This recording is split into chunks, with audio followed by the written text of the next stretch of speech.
A warm welcome to everyone this evening to this Mind and Life Europe Friends special exclusive MLE Friends webinar. We are so delighted to have one of our association members with us this evening for an interview format. So this will be unlike some of our previous talks. It will be more in the form of an interview with Geneviève Hamelet. And just as a reminder, this MLE Friends series, which many of you know already, was created really to showcase some of the trajectories and work of many of our association members and even beyond that. And it's for the community of MLE Friends subscribers. And so we're really happy to have an intimate discussion this evening with all of you. So I'd like to introduce Geneviève Hamelet, and then we will launch right into the evening's discussion. We're going to conduct it as an interview, pretty much a casual conversation, rather than a formal presentation or talk. And then we will leave time in the second part of the evening, around 30 or 35 minutes, for an open discussion with all of you. So we really hope that as questions come up for you and different thoughts, please note them down, and then we'll have time for that at the end. So Geneviève Hamelet, whom many of you know, is a co-founder and board member of ADM in France, which is the Association pour le développement de la mindfulness. And after a career as a journalist, she trained as a sophrologist in the 1990s and an MBSR instructor in 2009. She is a certified MBSR teacher with the UMass Medical School, where Jon Kabat-Zinn created the program of mindfulness-based stress reduction. She's also recognized by Brown University as a teacher trainer and a supervisor within the GMC, which is the Global Mindfulness Collaborative. Geneviève has also been practicing meditation for the last 30 years in the Tibetan tradition, and more recently in the Sangha Forest tradition. She gives teachings based on Buddhist psychology and philosophy within the Tarab Institute. And since 1997, she has been an interpreter for many celebrated meditation teachers. And also, I should mention many Mind and Life Europe events, for which we're very grateful over these past few years. She's translated for Tarab Tulku Rinpoche, Ajahn Amaro, Ajahn Suchito, Jon Kabat-Zinn, Tara Brach, Rebecca Crane, Jack Kornfield, Frank Ostaseski, Saki Santorelli, and many, many others. So the list is long, and that's certainly one of her gifts. And she's also a member of the board of the FBT, which is the Fédération du Bouddhisme Tibetain in France, where she has contributed to the organization of the Dalai Lama's teachings in France. So Geneviève, once again, a really warm welcome to you. And thank you for accepting to talk about this topic and also share a little bit about your experience personally. And, you know, the title of this evening that we'd come up with jointly was Mindfulness in a Secular Context, Opportunities and Challenges. And so, you know, this is a complex topic and one which is also quite culturally specific, and we will get into that a bit later in the conversation.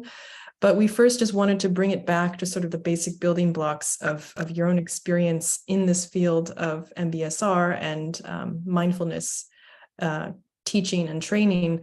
And, you know, the first thing we wanted to draw you out on is just your own journey into mindfulness and then what that's become for you today. Well, thank you for inviting me first. I'm very touched and very pleased to be here, and with familiar faces also, from friends, from MLE and from ADM and MBSR. Well, you're talking of a journey. Yeah, I think it was really a life journey, I can say. Really, I can say I've let life guiding me, and it worked well. So probably the first opening of the eyes were the fact that I was lucky to travel in exceptional conditions following my husband, who was photographing like arts and crafts and different ethnies in Africa, in Australia, Borneo, New Guinea, Micronesia, and other countries. And it really opened my eyes to different ways to apprehend the world, and really gave me a feeling of I was in search of something, but I didn't know what really. And life brought me in contact with Tibetan Buddhism, And then in the 90s, and I met there my Ruth Lama, Geshe Jigme Rinpoche, and I was asked to be his interpreter, which was not a wish, but I took it as a, as a instruction of practice. And so it opened other possibilities to translate other teachers, like Tarab Tulku Rinpoche, who was mentioned, and who was starting, in fact, this cycle of teaching, of UD teaching, unity and duality, teaching and practice in France. And so I took on the training also while translating with another colleague, himself, and also his closest student, Lena Hanberg, who in fact, because she participated to S3 in Mind and Life Europe in 2016. And during this training, that's when I heard about mindfulness, which was introduced and implemented in hospitals, and that intrigued me. I couldn't really figure out. So I asked Mathieu Ricard if he knew anything about it. And in fact, he introduced me to Christophe André, and this led me to MBCT to discover MBCT, and I could train in MBCT with Zindel Sigal, who is one of the founders, in fact, of MBCT. And I've been teaching MBCT for 6 years, but then discovering that the origins of it was MBSR, and with MBSR, Jon Kabat-Zinn. So that was a real major opening in my life.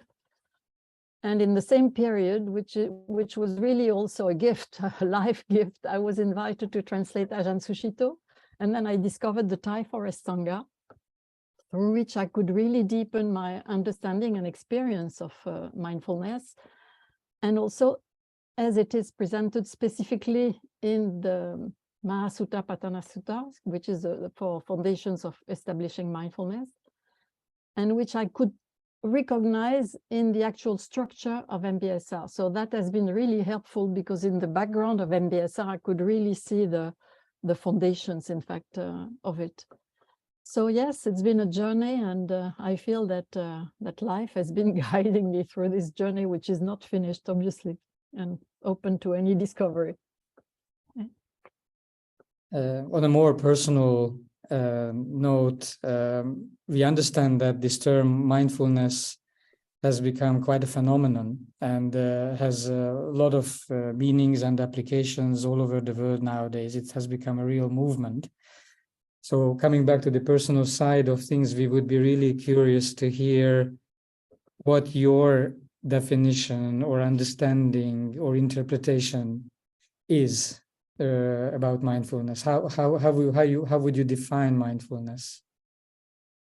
I would not ever give my definition of mindfulness when you know that some great teacher like Joseph Goldstein has written a book called Mindfulness, which is like a thick Bible explaining all the interactions. And I don't think there is one definition. A lot of great scholars have got their own definition, and some of them are appealing to me, obviously. And I like the definition of Jon Kabat-Zinn, which he calls as operational definition to do with MBSR, in fact, operational because it's around MBSR, and the intentional cultivation, or if not cultivation, already the access to mindfulness. And this is this definition, in fact, is expressed in an article which is very relevant to our topic, and I really encourage everybody to read it, which is called Too Early to Tell. He wrote that in, oh, sorry, I have to put my, to plug my computer. He wrote that in 2017, and it's really interesting in the way he sees, in fact, the evolution in the future.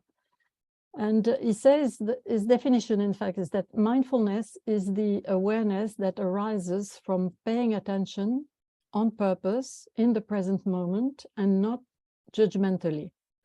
And I really like this definition because it really includes two aspects: the instrumental aspect of the method and the non-instrumental aspect of this awareness he's talking about, which in fact reveals itself through the method, the awareness which has always been there.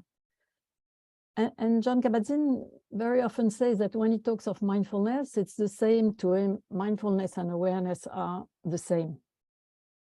And we can see in the definition, in fact, that both aspects are present. He's talking of, mindfulness being the awareness that arises from paying attention, whatever. And in fact, while translating, I've been very often in a problematic situation, in fact, when teachers are putting in the same phrase, like, for example, mindfulness and full awareness, so. And so translating it in French, you know that mindfulness is translated as pleine conscience. And then I have full awareness. So then I was in pleine conscience and pleine conscience, which was really puzzling me. And now I understood these two aspects, and really this definition of Jon Kabat-Zinn helped me to understand these two aspects, the method, and then which can reveal something which is the essence and which has always been there. So now very often I translate mindfulness as présence attentive, which includes the fact of paying attention, and then pleine conscience, which is for me the equivalent of full awareness, which is the fruit, in fact, the result of this awareness, which has been obscured but has always been there. And it's also for me the expression of the evolution between the two modes of meditation, of practice, which is shamatha and vipassana. So shamatha being the unwavering one-pointed attention, leading to vipassana, which is the fact of seeing clearly in open awareness. So I really like that definition of Jon, in fact, and referring to these two terms of mindfulness and awareness. I like also Chogyam Trungpa, which is a great Tibetan teacher, who in fact mentions them as two aspects which are different but completely complementary to each other. And he compares mindfulness as a microscope, which is just presenting what is there without any attachment or reaction to it. And what is there now. And then the awareness is the space in which it's possible to receive the discoveries of mindfulness. And for that, he gives an example, the example of the restless cow. And I like that. And I know my teacher, Jigme Rinpoche, gives this example also, which is a way to show that the question is not to search for a restful state, which could be which is often a mistake, to find peace and looking for a restful state, which would imply that restlessness is to be rejected, when in fact the only thing to do is to give it space.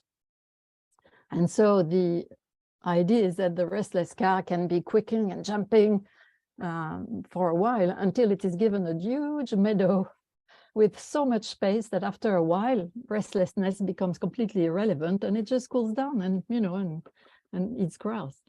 So I like also this example to do with our restless mind, in fact, and it needs space. So to me, it gives also it shows these two aspects of mindfulness and awareness working together.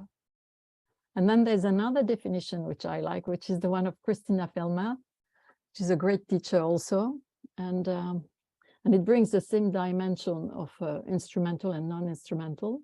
And she says mindfulness is a process of unifying body, mind, and present moment in a single attentional field. So to me, the question is not to find the right definition, or which is the good definition or the best or whatever, but really which one is going to lead to an experience of mindfulness, of what it is. And these definitions inspire me, but there might be many others. Yeah, thank you. I mean, as you point to, it's really prismatic. I mean, there's these different entry. And you've pointed out some really, really nice uses of language to point at this experience, and quite like the microscope and space analogy you bring forward. And that leads us into the next question, which is a question at once about language, but also about more than language, and really gets to the heart of what we wanted to talk about this evening with you, which is this question of, is mindfulness secular, properly speaking, and how do we even look at that type of question, if it can be considered a secular tool or practice,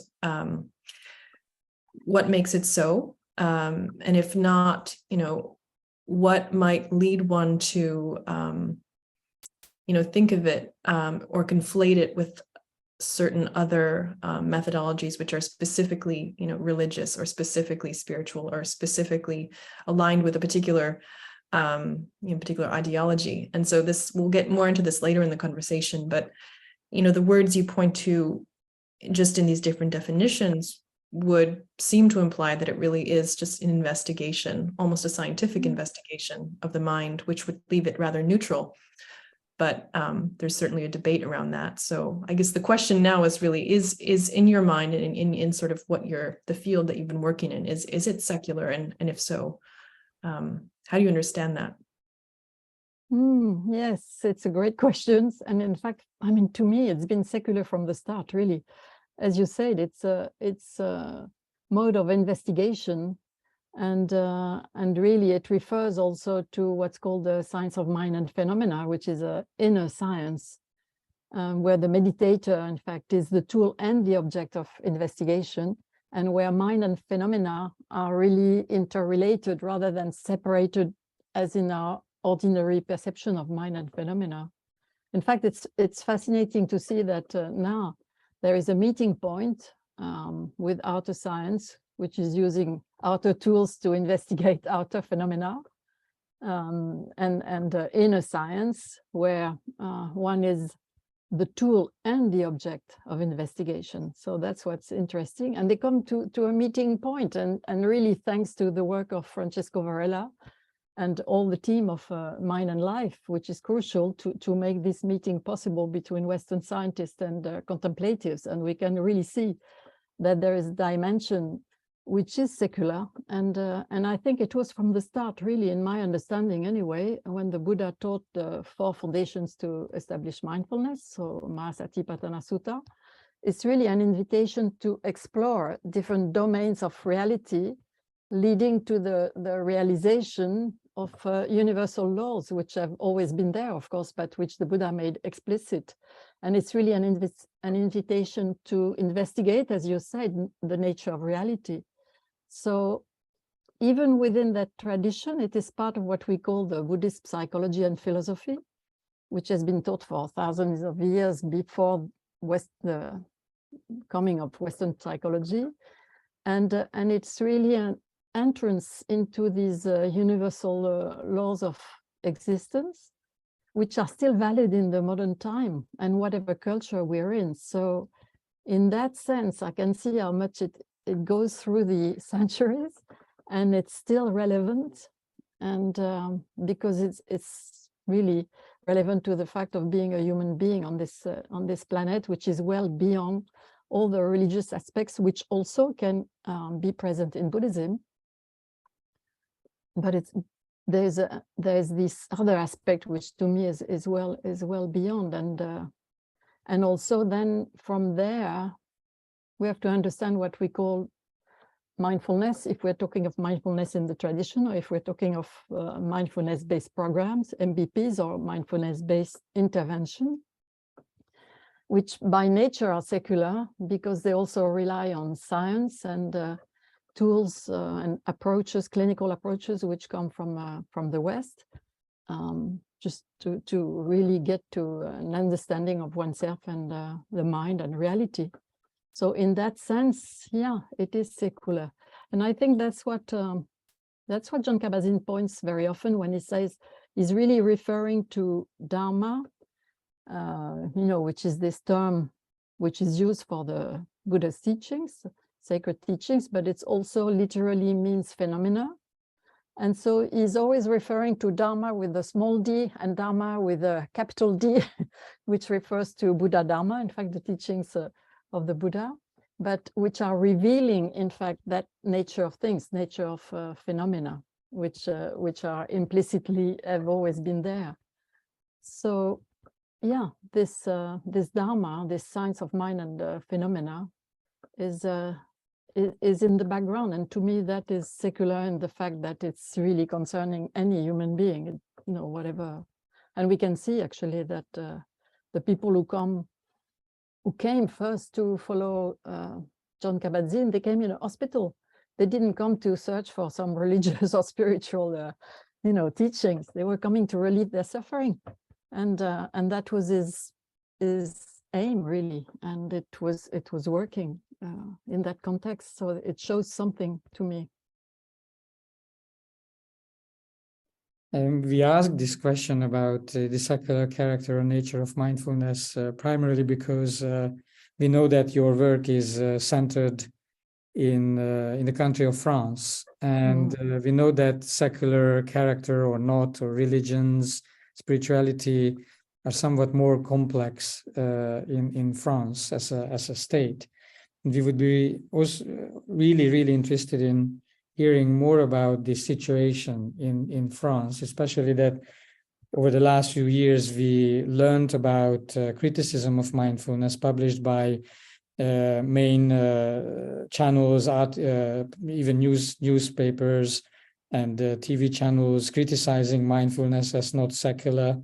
So we would like to understand, why does the French state relate to this practice with some criticism and skepticism? And how does that affect this interpretation that you were sharing? Yes, well, I think it's mostly ignorance, but when you talk of the state and you talk of the press and the TV, I think the press and the TV have a big responsibility, like in a lot of news, actually, where they don't have a real knowledge, and they spread things because it's the thing to talk about, and it becomes a fashion, and it creates a boomerang effect.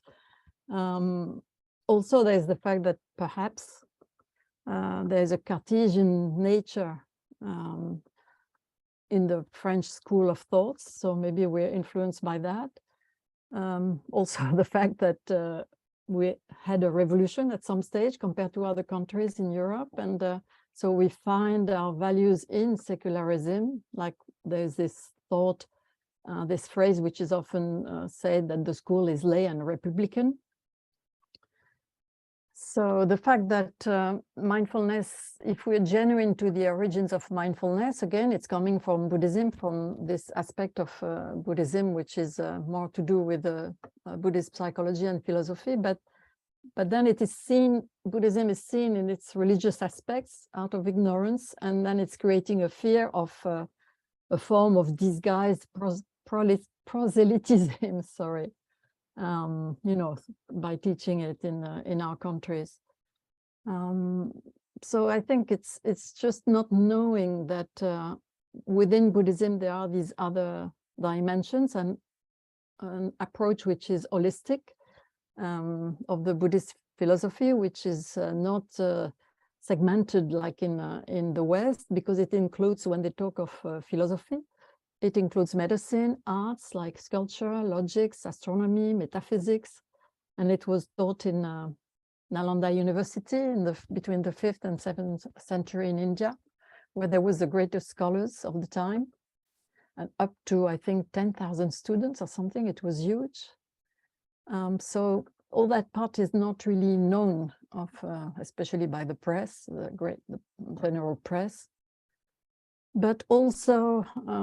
Yeah, because of the press, as I was saying, it became like the fashionable thing to do for many people. So it led probably to a lot of greed and delusion.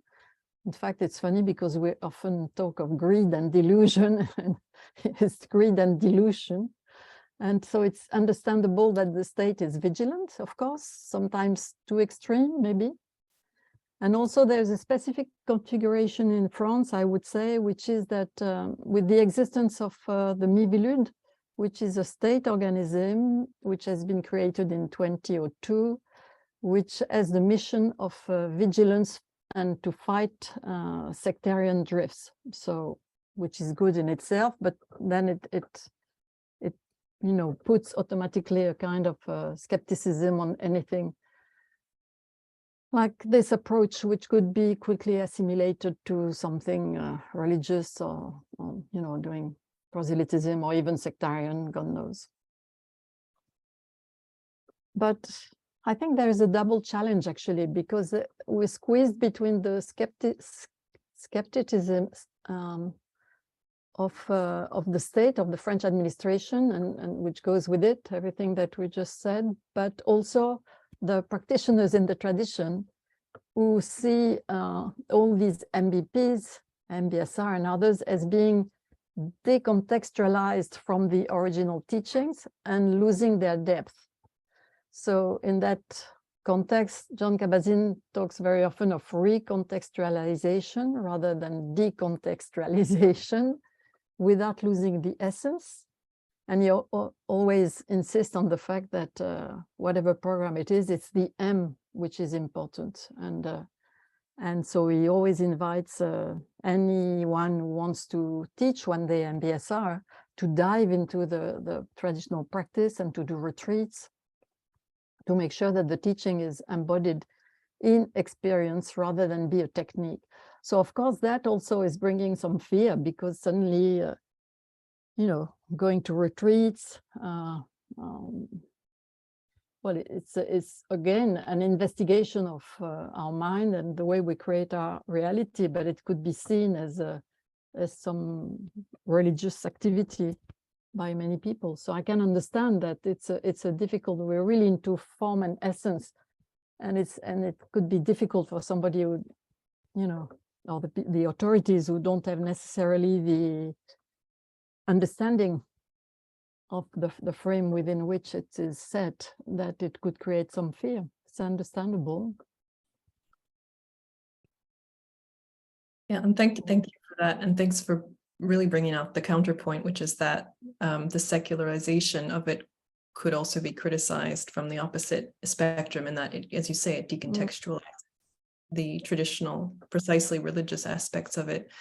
I would want to maybe just, before we go on to the next question, which is somewhat related, about different sectors in France and why certain sectors are more sensitive than others, like schools and maybe even hospitals, but specifically schools, because that's where we saw a lot of the pushback in terms of implementation of mindfulness programs. But it'd be interesting to hear you also talk about why you think seemingly similar tools, whether they go by the name of relaxation, or sophrology, or other sorts of practices which are really intended to gather the attention and calm the mind and body, why they've been more mainstreamed in certain ways and have been more maybe readily accepted in places like schools, in administrations, in hospitals, things like that.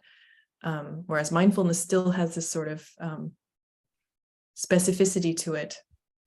Is it just the fact that it's related, it's coming from this the Buddhist tradition, or do you think there's something more to it? Is there something? Well, first, if you compare to these other approaches, programs, they've been here since a longer time. Sophrology, as I know, and yoga even more.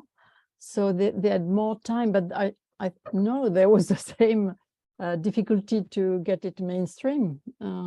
So yeah, one needs to be patient. That's one thing. Then probably for all these approaches, and even more so mindfulness in whatever form, where it's the most difficult, as you said, it's in schools, obviously. And in schools, if one is addressing children, because there is obviously the fear of manipulating children's mind. And again, back to what we were saying earlier, the fact that as well, the Miviludes is very vigilant about that. And the school is, as a tradition in France, to be lay and Republican. So all that together makes it probably, that's where it's the most difficult. But to me, there's enough work to do with the adults, the people who are in contact with the children, the parents, the teachers. And I don't think we can talk of meditation with the children or even mindfulness, but it's really practices of attention, which is wonderful because there's a lack of attention ability, you know, more and more. So maybe it's no point to talk about mindfulness or meditation for children, but more to train them into, you know, practices of attention. So yes, school is something which is a delicate question, but now hospitals, I don't think there is a real problem, because that's where it's been introduced first. And in fact, more precisely in mental health, with the introduction of MBCT, as I was saying, which is mindfulness-based cognitive therapy to prevent relapse in depression. And it's been introduced in Sainte-Anne Psychiatric Hospital by Christophe André. So since years, and then hospitals is really where it's been landing the most, in fact. There's been several research which are still on MBSR and MBCT, which are on the way, and several universities also have created a diploma, starting with the University of Strasbourg, with the DU, Diplôme Universitaire of MMN, which is Medicine, Meditation and Neuroscience, which has been started by Professor Jean-Gérard Bloch, who is also a trainer in MBSR. And it was the way it was introduced in US in 1979 by Jon Kabat-Zinn through UMass Medical School, in fact.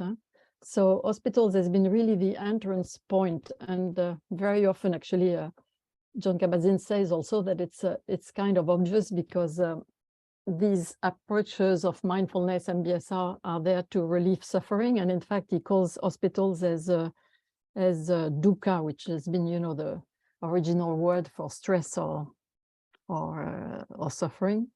And he says that they're dukkha magnets, you know, they attract suffering. So that's the right place to go and do it. And again, it's been received very well without any suspicion or anything by the patients. So, but also in Jon Kabat-Zinn's mind, it's always been a public health intervention rather than specifically through medical school. As it so happens, it opened for him in that context, but he really could see that it was applicable in every sphere of society, whether it's health or schools or workplace or prison, wherever there is stress and suffering, in fact. So I think it's just a question of patience. And for example, the area of prisons is not too much developed, seems to be also a more difficult aspect. There are many things which are being developed with different approach in workplace. So it's going slowly, yeah. But it needs patience. I mean, obviously, it's not. How does French society in general, or in more concrete terms, address mental health issues?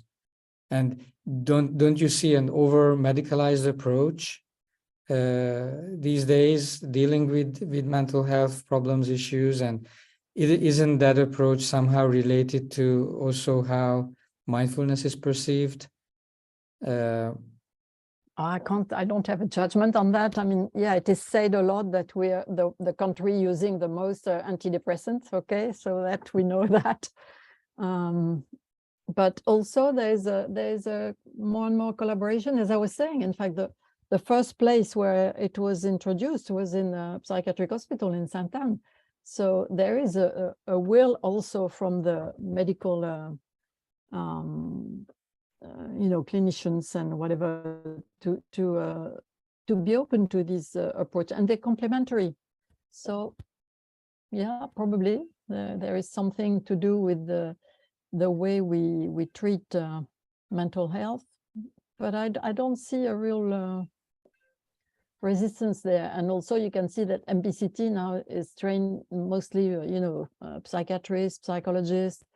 So the young generation is really more open to this kind of approach, and they can still do their job, and they can still give medicine when it's necessary, but maybe it's going to, yeah, be more of a complementary kind of work rather than against two approaches being against one another.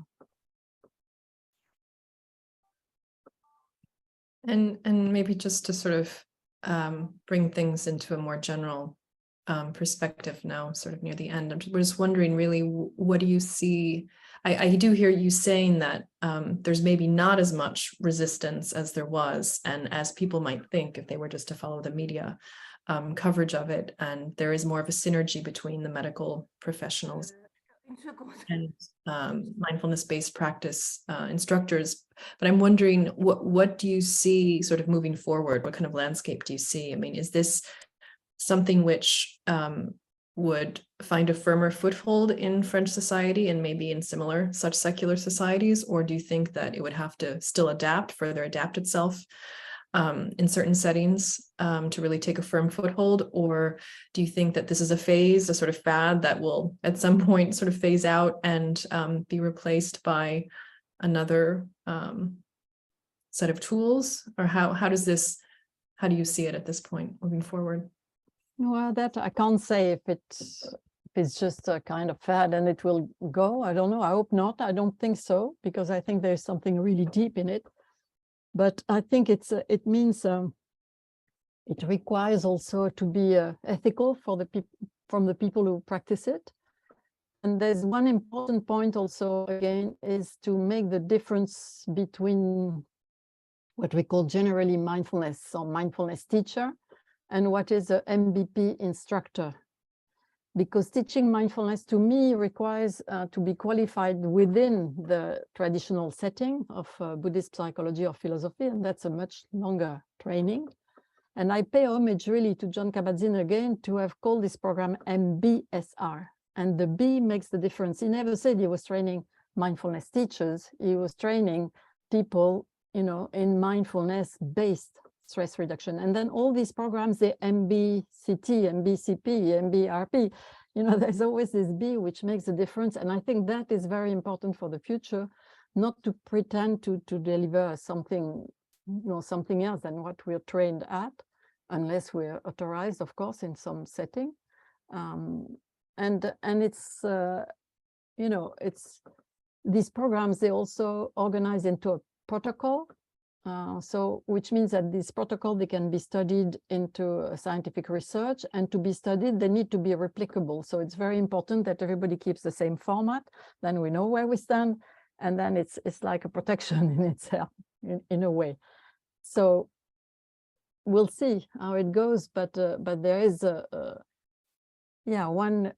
everyone has got their own frame of work and limitation. And so we insist anyway in the way we train instructors in the fact that they have been trained to teach MBSR, nothing else. And unless they've been trained to it, they can't call themselves mindfulness teachers or, just meditation teachers, because then it creates a real confusion. And we can see there's a lot of mindfulness this, mindfulness that, what Jon Kabat-Zinn calls a mindfulness je ne sais quoi, because he likes to use his French. And it's to me, that's the ethical part, which is important to keep, really.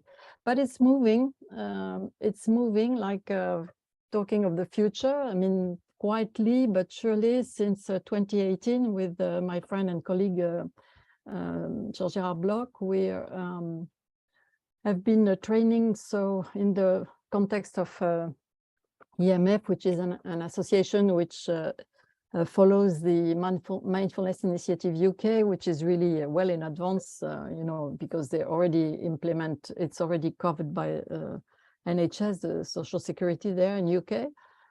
So we've set up a new association, and through this association, we've been giving MBSR classes to MPs in the National Assembly and to their collaborators since 2018.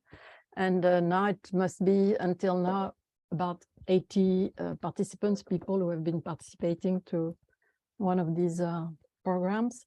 So, which means that, if it has an echo already among MPs, there is a hope that something is moving.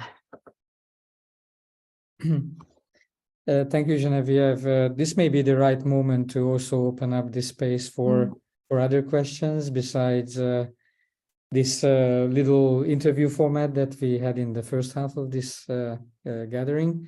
So I would like to ask Annie Block first to share her thoughts or questions, and then please, anyone who would like to ask a question, please feel free to indicate that. I'm well known to speak a lot. Bonjour Annie. Ouais. Bonjour. Bonjour Annie. Bonjour. Actually, we have a long story together. And the Yes. first thing, actually, I took MBSR with Geneviève how many years ago? 2020, I don't know. And I don't remember. I took MBSR out of curiosity because I was a long time student of Buddhism, and I was curious to see. I'm interested in the coming of Dharma in the West. I was curious and listen, and oh my goodness, I see a different person. It's not the person I took MBSR with. You were kind of narrow, stuck. That was my perception. Probably. And now I see somebody spacious, smiling, happy. I'm just telling my perceptions, okay? And if I make an assumption, it's because you met the Thai forest tradition.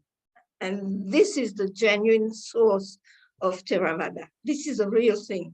And I think in this mindfulness, I said the Kabat-Zinnian world, I mean, it's not working. I've seen one person impressing me is Swazik. Yeah. Swazik has done a 3-year retreat. So, yeah, you know, she can do it, even if she used the technique and the way of presenting, that works. Otherwise, there's no shortcut. And then mindfulness is some sort of cheap, ineffective therapy or self-development, period. Really. And how many people continue meditation after a week? Okay, long time study, you cannot study because the people who have dropped out, they're out of sight. So you don't know in the long run what happens. I mean, so anyway, and I think to me, it's completely, even, you know, telling people to be non-judgmental, it's an injunction. It's impossible. So you give them an instruction, which is impossible. No. And if you talk about non-judgmental, where does discernment fit in? Just to give you a small example. Now I know, now they're telling you to be open, curious, but they don't drop the term non-judgmental. Anyway, this is technical. I won't get into that. Yeah, but if I can just add something, which Jon is very insist on that, is that and in fact one day I was talking of without judgment, and he said to me, "What? I never said without judgment. It's impossible." It's exactly what you just said, Anis. It's impossible. You can't reach it. I said not judgmentally, which means it can allow judgment to be there, but the important thing is to see it, to see our reactions, to see when the judgment is there, and then it gives space to be able to change something. I mean, you have to give a whole commentary to make it acceptable. If you have non-judgmental in the present, where you've been present, what do you mean? In the past, you know, a few years ago, they were talking about here and now, which means here is the grounding. And it's not grounded. Anyway, the question is not what I have to say about mindfulness. I can cut in small pieces, you know. Yeah, I'm a student of Dujon Rinpoche. Yeah, which means chaser of demons, and we have wrathful deities and group. Okay. But what I want to say is my own history, which fits with yours, because, and with Francisco, because in 1980, I went to Boulder to take a course with Francisco and I met Chogyam Trungpa. And I have a magazine, a booklet published by Trungpa on the 4 foundations of mindfulness. And there's something which is unheard of in the Tibetan world. Never heard of that. We eventually hear about shamatha vipassana, but the root, which is 4 foundations of mindfulness, never heard about that. Yeah, it's true. It was not in the Tibetan tradition much. Yeah, it's not something which has been taught in Tibetan tradition. Trungpa published a book. I have it at home, 1980, the book. Okay, so that's why I know that. Okay, and eventually I'll show it to you. It should be published because whatever Trungpa wrote is still top. Okay, and then long time after that, I met Tahap Tulku. And Tahap Tulku, I was the translator when the first time he came to Paris. And I didn't get into his training because that was not my stuff. And then I met you and MBSR. But what you talk about, the problem I have with mindfulness is that with mindfulness or MBSR, Annie, be precise, because mindfulness at large, not no, just mindfulness is straight from the tradition. The mindfulness universe right now. The problem is that whatever the problem, solution is mindfulness. Okay, you have trauma. You have trauma-informed mindfulness, and you have anxiety, grief, whatever. Mindfulness, which means the word of mindfulness is that if you have a hammer, the world is full of nails. And actually, I think what's really serious, for instance, now there's work on trauma, which is very interesting. It is work with really deep suffering. For all this suffering, a lot of things have been developed. And it's very sad. This is self-contained work of people with very little skills. It's too bad. Now with so many tools in the area of biology, etc., so many tools to address people's suffering, and people say, okay, go and see mindfulness. Okay, you lost your son, etc. Go and see mindfulness. My goodness, you know. And to me, this is extremely sad. And then I put a quote there of Mark Walsh. Finally, I found a teacher, and he said, I would rather be religious without being spiritual, rather than being spiritual without being religious, which is a question of context. He said, because in religion, you have community, you have ethics, and you have rituals. All these things are missing. That's why it's not secular spirituality. It's poor therapy, poor self-help. And there's so many things. Myself, I went to study embodiment and learning about the vagus nerve, the regulation of the vagus.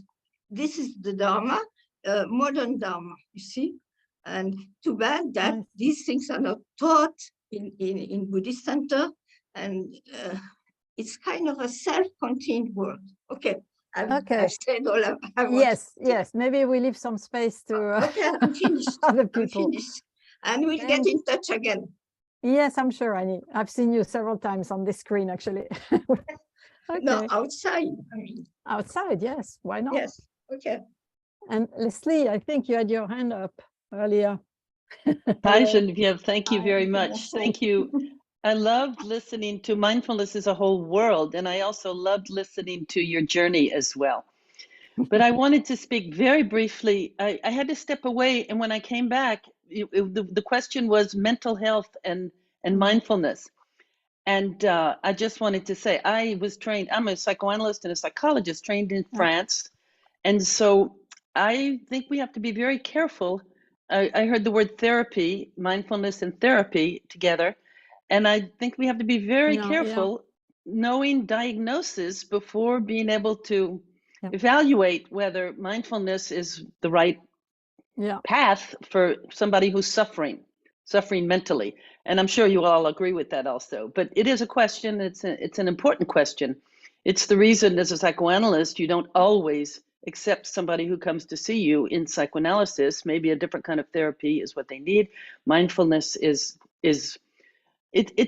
it's wonderful, but mindfulness is not therapy. It can be therapeutic, but it's not a therapy medically speaking. Yeah. Oh, it has a therapeutic effect, but it's right. It's, exactly. Anyway, yeah. Or exactly. Anyway, I will talk about MBSR more, but it's presented as preventive and educative. Like it's an education to take one's life and well-being into one's hand, to get some autonomy also, rather than wonderful things can come through it. Yeah.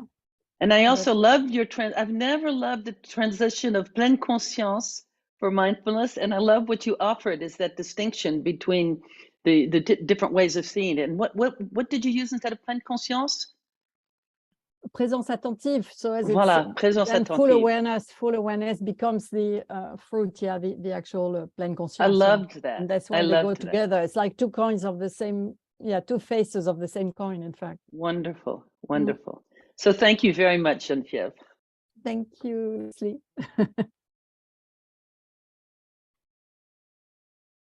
Thanks, Leslie.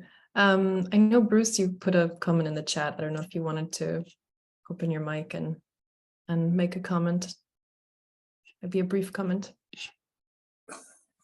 Brief comment, okay. All right. Well, a brief comment then is follows on from the last two discussions and the matter that Gabor raised, that historically mental health has been medicalized and has focused on therapies after the event. And MBSR, MBCT, and ACT were all introduced as third wave cognitive behavioral therapies, and presented as therapies. Again, for treatment rather than for prevention. But I think Geneviève there, in answering the point, also said that they do have a benefit for prevention. And as a medical doctor and somebody interested in not only the treatment of mental health problems, but also the prevention, which I think has to be the future. We are being overwhelmed, and it became very much worse during the COVID pandemic with mental health problems, especially in teenagers. And prior to COVID, and I have presented this before, I think people at Mind and Life Europe know my interest in this area. Switching from therapy to prevention and introducing through the educational system, not formal MBSR or MBCT, but actually to take the essential components, which are certainly secular, of attention, awareness, and acceptance, and introducing them as into educational programs where they can become tools for young people and teenagers to be more resilient and to deal with the underlying problems that create mental health disorder, and up to and including suicide. And probably you talked about the presentations that were made to 2015 to the UK Parliament, and they went ahead with their program, which outreached mindfulness, inverted commas, to a number of other areas, including the educational area. And here in Life Europe, we've had the benefit of Professor Kathleen Weir, who was very much part of that program. But in Ireland, we took this to the Oireachtas, which is the Irish Parliament educational department, and there is an Oireachtas TED Talk available in which we argued for the use of these preventative basic components of the whole spectrum that we've been talking about of attention, awareness to the present moment with acceptance, and also compared it to historically to where it had been introduced, not only in the UK, but also in Bhutan as part of their program of gross national happiness, psychology module. And of course, the UN has endorsed their view that happiness and education are a fundamental right of all children. And we've proposed that whilst it can be a benefit in treatment at every age, there is a potential window before the pre-teen, teenage brain growth spurt during adolescence, between those important years of 7 and 11, where simply introducing the basic tools which underlie this whole approach in a secular fashion, obviously, can provide young adolescents and teenagers as they go through this complex growth spurt, mental growth spurt, changing social dynamics, with the tools to create resilience. And I would guess, or I have looked into it, I've talked to Pat Jennings about it, and I think there are similarities in the programs that have been used in the US, and which I think Richie Davidson is now championing to a very great extent in what they call social and emotional learning. And of course, because of a similar,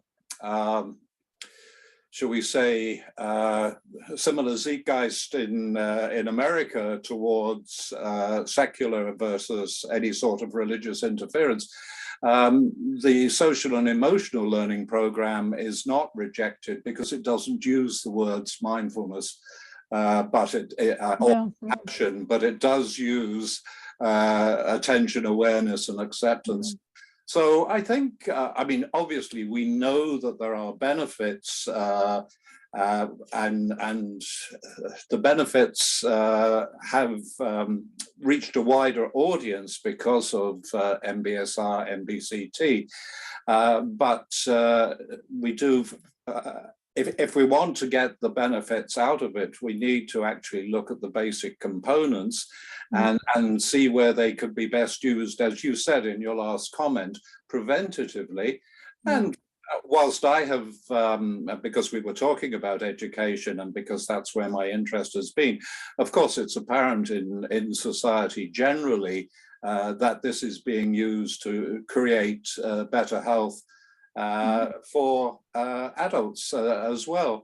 And of course, if the adults are able to benefit from this, they're going to be more accepting of children being brought up with a different way of thinking, probably a more resilient way of thinking, and will react less against it in the way that you said that the French press and public has done so. So we have a double way of moving forward in the area of mental health prevention, which is to give the basic tools to the children, but educate the adults so that as they grow up, they're going to accept children with a slightly different way of thinking. Yeah, and also it's important that the parents or the teachers are in the same frame of mind, I'd say, than the children. If you train the children into something that the parents don't go with or agree with, then it puts the child in a very uncomfortable situation also, I feel. That's one thing that Catherine very much has worked on and emphasized. You can't introduce any of these in the .B program or anything into schools, except where the teachers are the ones who are actually acting like a facilitator. They have to have the experience, and experience which is passed on.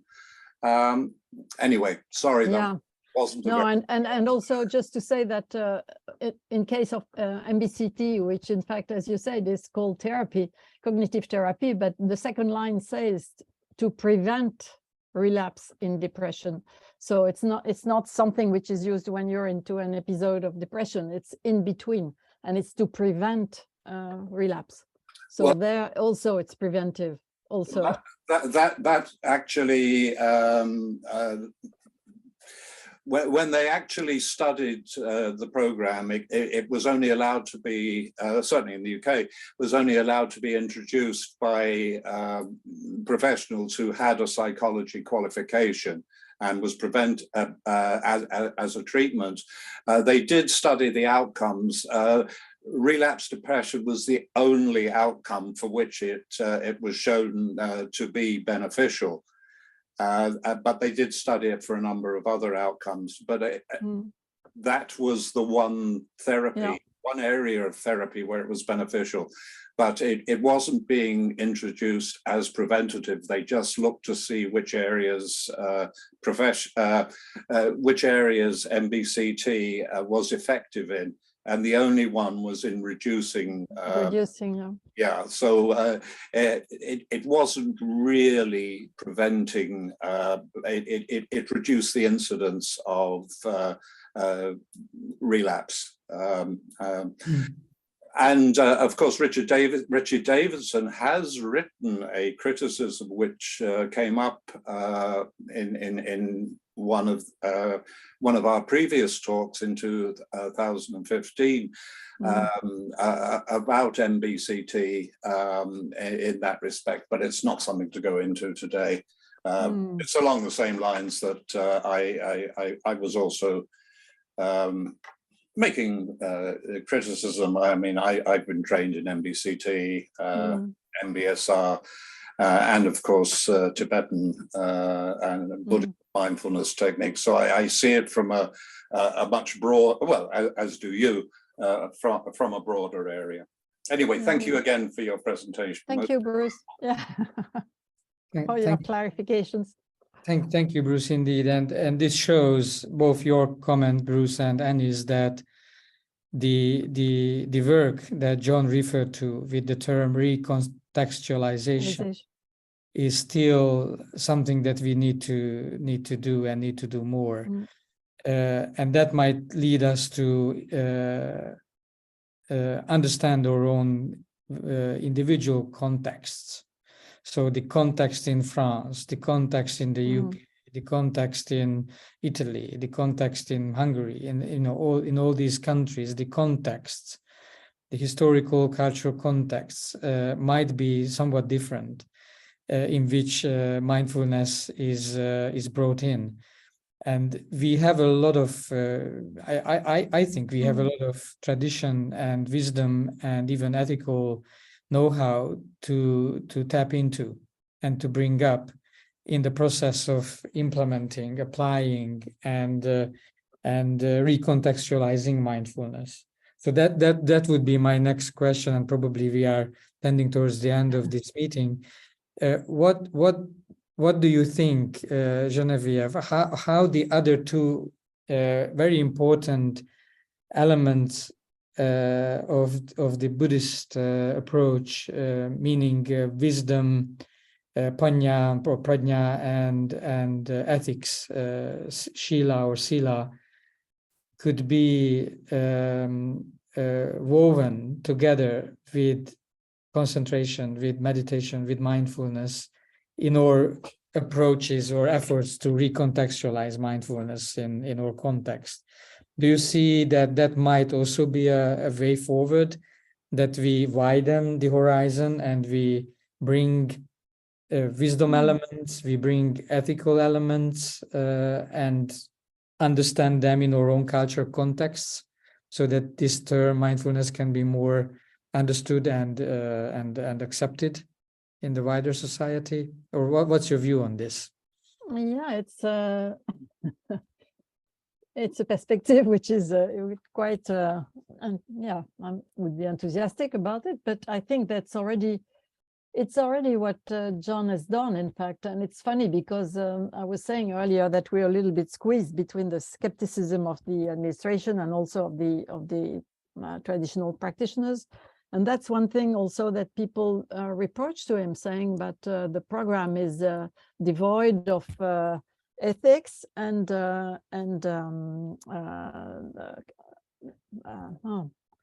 kindness, which in fact are really core elements to mindfulness. And I think that's a misunderstanding as well.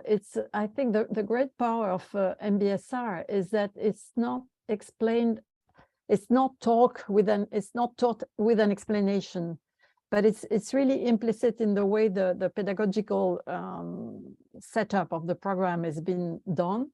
And it's very interesting to see that it's coming from the audience, it's coming from the participants, rather than, having a lecture on it or having taught on it or having, and so, which means there's something working from within and which can be expressed, because of the wisdom of the group. And when you talk of wisdom, the fact that it's a group program and it's not an individual program like in therapy or whatever, means that there is a real wisdom coming from the people who participate and exchange.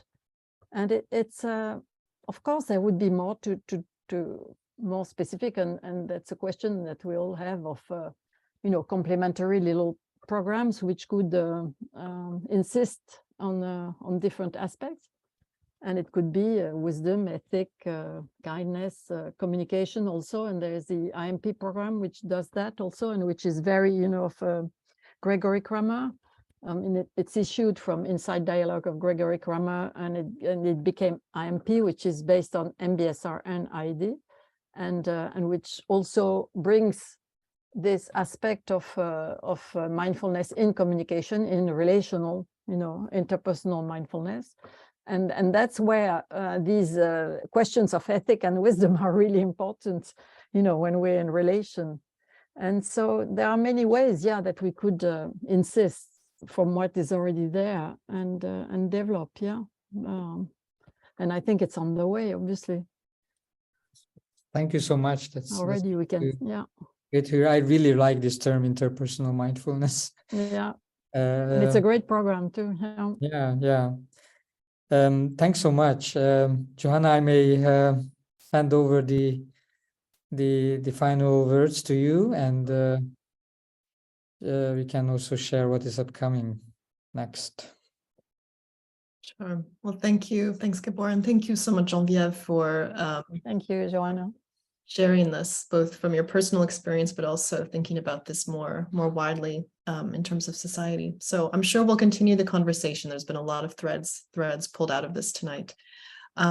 So we just wanted to share with everyone here a few upcoming programs, once again online, that you're all welcome to tune into via our YouTube channel. We'll be hosting the final 2 sessions of a new program that we started last year called the Core in Action program. So for those who are familiar with and interested in Francisco Varela's oeuvre, his main work, The Embodied Mind, we spent this entire semester doing a close reading of it together with a variety of guest speakers. And so if you're interested in seeing the sort of concluding discussion of this semester, you can tune in next Wednesday at 6 p.m. on our YouTube channel.